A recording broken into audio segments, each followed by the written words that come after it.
মুবিন, আমি এই মুহূর্তে রয়েছি রাজধানীর এভার কেয়ার হাসপাতালের সামনে।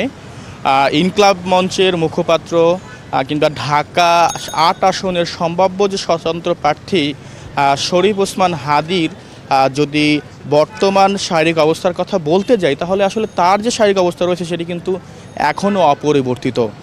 তার শারীরিক অবস্থার কোনো ধরনের কিন্তু উন্নতির খবর আমরা পাইনি। ডাক্তাররা জানিয়েছেন যে তার অবস্থা কিন্তু এখন আশঙ্কাজনক অবস্থায় রয়েছে।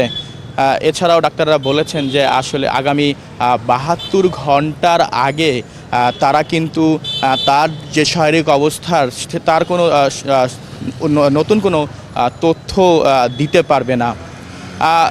ওসমান হাদির সঙ্গে জুলাই বিপ্লবে যারা জুলাই আন্দোলনে যারা অংশ নিয়েছিলেন, তার যে সহযোদ্ধা, তারাও কিন্তু এখনও এভার কেয়ার হাসপাতালের ঠিক সামনের গেটে কিন্তু এখনও অনেকে অবস্থান করছেন।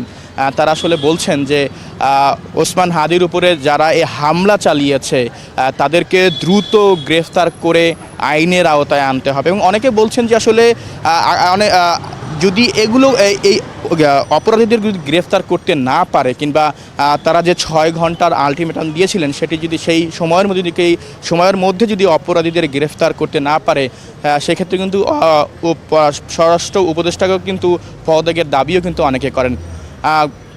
ওসমান হাদির বর্তমান যে চিকিৎসা হচ্ছে এভার কেয়ারে, তার কিন্তু সকল খরচ কিন্তু বহন করছে অন্তর্বর্তীকালীন সরকার।